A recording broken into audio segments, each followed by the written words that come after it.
আসসালামু আলাইকুম। মেয়েকে নিয়ে বাইরে বের হইছিলাম সন্ধ্যার পরে। আর রাধিফার পাপা বলল, "চলো একটু কিছু খেয়ে আসি।" তাই আমিও রাজি হয়ে গেলাম। আমি ভাবছিলাম হালকা কিছু নাস্তা করব। তা দেখে এত বড় সারপ্রাইজ ভাবতেই পারিনি। আর এমন একটা জায়গায় নিয়ে আসলো, আমার মেয়ে তো খুব খুশি।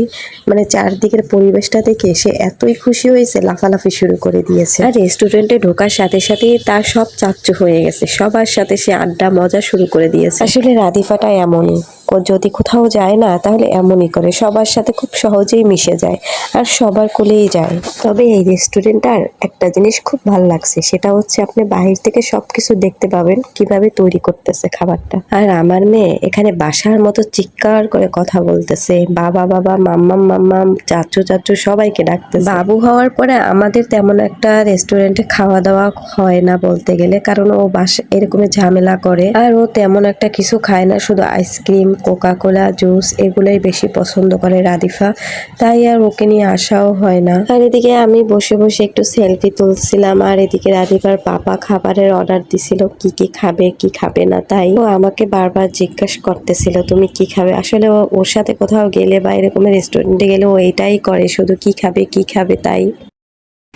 বাবা, এদিকে আসো, এদিকে আসো।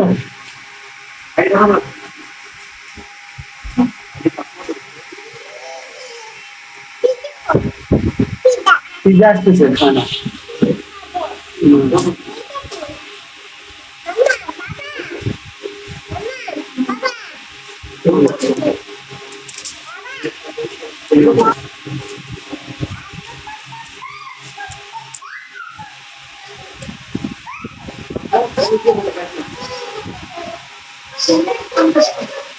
আর ওদিকে আমার মেয়ের যন্ত্রণায় অতিষ্ঠ তার পাপা তাকে ডাকতেছিল, দেখতেই শুনতেই পাচ্ছেন, কিন্তু সে এসে আবার চলে যায়, এসে আবার চলে যায়। আর এদিকে আমি বসে বসে একটু আমার ভিডিও ক্লিপ নিলাম, আর রাধিফার বাবা বলতেছে, তুমি ওকে নিয়ে একটু বের হও বের হও। আর একটা জিনিস ভালো লাগছে, সেটা হচ্ছে এই রেস্টুরেন্টের ছাদে খুব সুন্দর একটা আয়োজন করছে। এখানে চাইলে আপনি বার্থডে পার্টি বা বিভিন্ন ধরনের অনুষ্ঠান অকেশন করতে পারেন সেই। আর আমি এখানেই আসছি বাবুকে নিয়ে। আর এটা হচ্ছে ছাদে, তো তাই আমি একটু ভাবলাম মেয়েকে নিয়ে এখানে বসে একটু দুষ্টামি করি। আর মেয়ে এখানে থাকতে চাইতেছে না।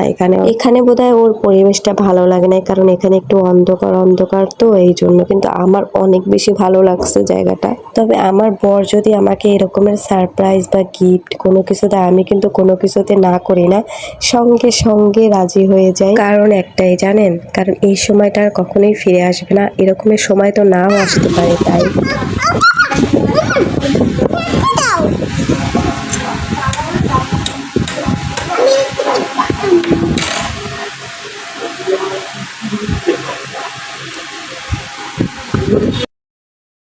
আর এখানে আমাদের খাবার চলে আসছিল, আমরা খেয়েও নিয়েছি। আর এদিকে আমার মেয়েও, সে খুব মজা করে খাবারটা খেলো, পিৎজাটা খেলো। খাওয়ার ভিডিওটা নাই দেখালাম, মানে খাবারটা দেখালাম। আর এদিকে আমাদের খাওয়া দাওয়া শেষ করে আমরা রওনাও দিলাম বাসার দিকে। আপনারা সবাই ভালো থাকবেন।